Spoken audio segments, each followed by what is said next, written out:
In this video, I will show you I can make a buck converter from scratch. It will look like this in the end. So if we just start from scratch, we can first add the switch. I just use a IGBT with a diode. So I just rotate it, and then I duplicate it, because we can actually use the diode, the body diode, as a diode. I think that's simpler. And then we can add the DC link voltage here. So you can see that now we've already made the half bridge. And then now we need the inductor, so I just add a RLC branch. And then we can just double click to change it to an inductor. And then we need to add a load, so I just copy this and rotate it and change it to a resistor. So this is basically how the buck converter works. Now we can change the voltage here to the in. I've already defined some voltages here. And then we can also add a measurement of the voltage that we have here. And in the scope. Now we want to be able to control this. So we need a gate signal here. So a from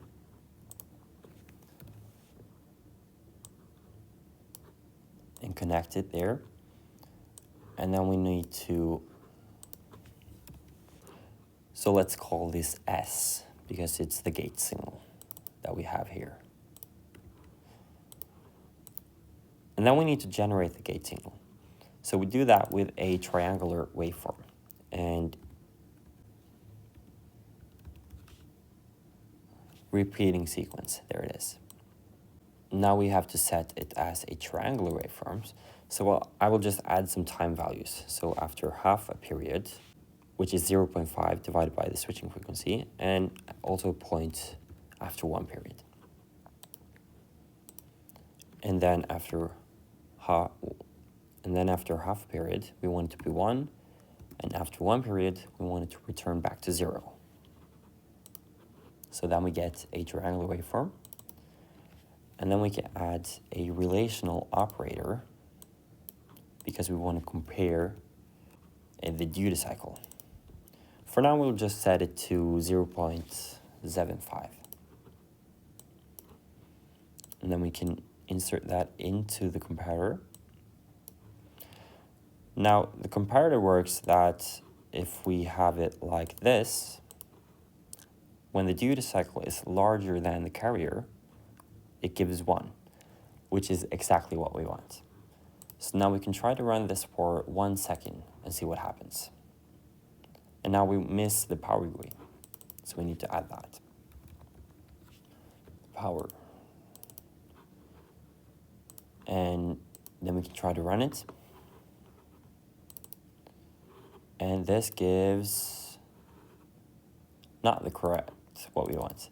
I think you have to make it discrete to get some more accurate results.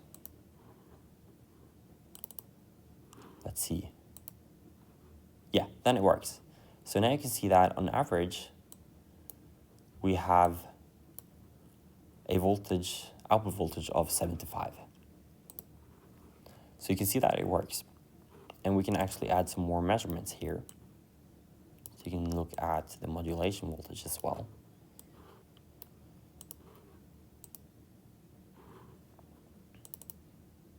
So you can see that here we got from, a duty cycle of 75%, and it goes from 0 to 100, which makes sense. And now we want to define the duty cycle as a function of the reference. So the duty cycle is basically, I can just write it up. So the duty cycle is basically the reference voltage. This is the output voltage reference over the input voltage. So we need to make that in Simulink. So if we just duplicate this, I've already defined the reference voltage to be V out ref. Yeah, as you can see here. Just make it a bit larger. And then we have the V in, which is also defined. And then we need to add a divide block.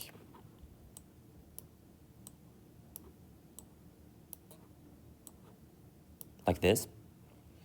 And then we can add a scope just to see what the duty cycle is.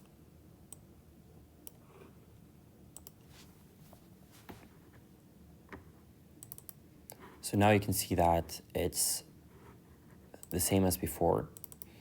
And that's because we have a duty cycle of 0.75. So the reason why there's only a dot here is because it's constant. Now we can actually now change the reference voltage to, let's say, 20 volts. And then we can run it. And let's see what we get. Then you can see that we have around 20 volts. So the reason why we have those patterns, I think it's because of a very large step time. So if we just reduce that, I think it will be better. Yeah, now it's better. And you can also see that we have a lot of ripple. So in order to remove this ripple or reduce it, we can add a capacitor.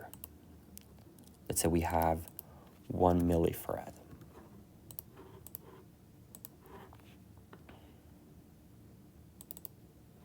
You can see now that now we only have a ripple of, let's say, 2. If we have, for example, a bit of a resistance here, so if we add 1 ohm is a lot, let's say 1, let's just put it to 1.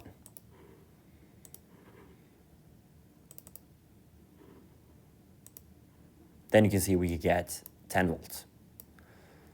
So in that extreme case, we missed by a lot. And that is why you should include PI controllers when you calculate the duty cycle. But that is for another video. So if you want the Simulink model, you can find it in the link below. And if you want a detailed explanation of the buck converter, you can watch my last video on that.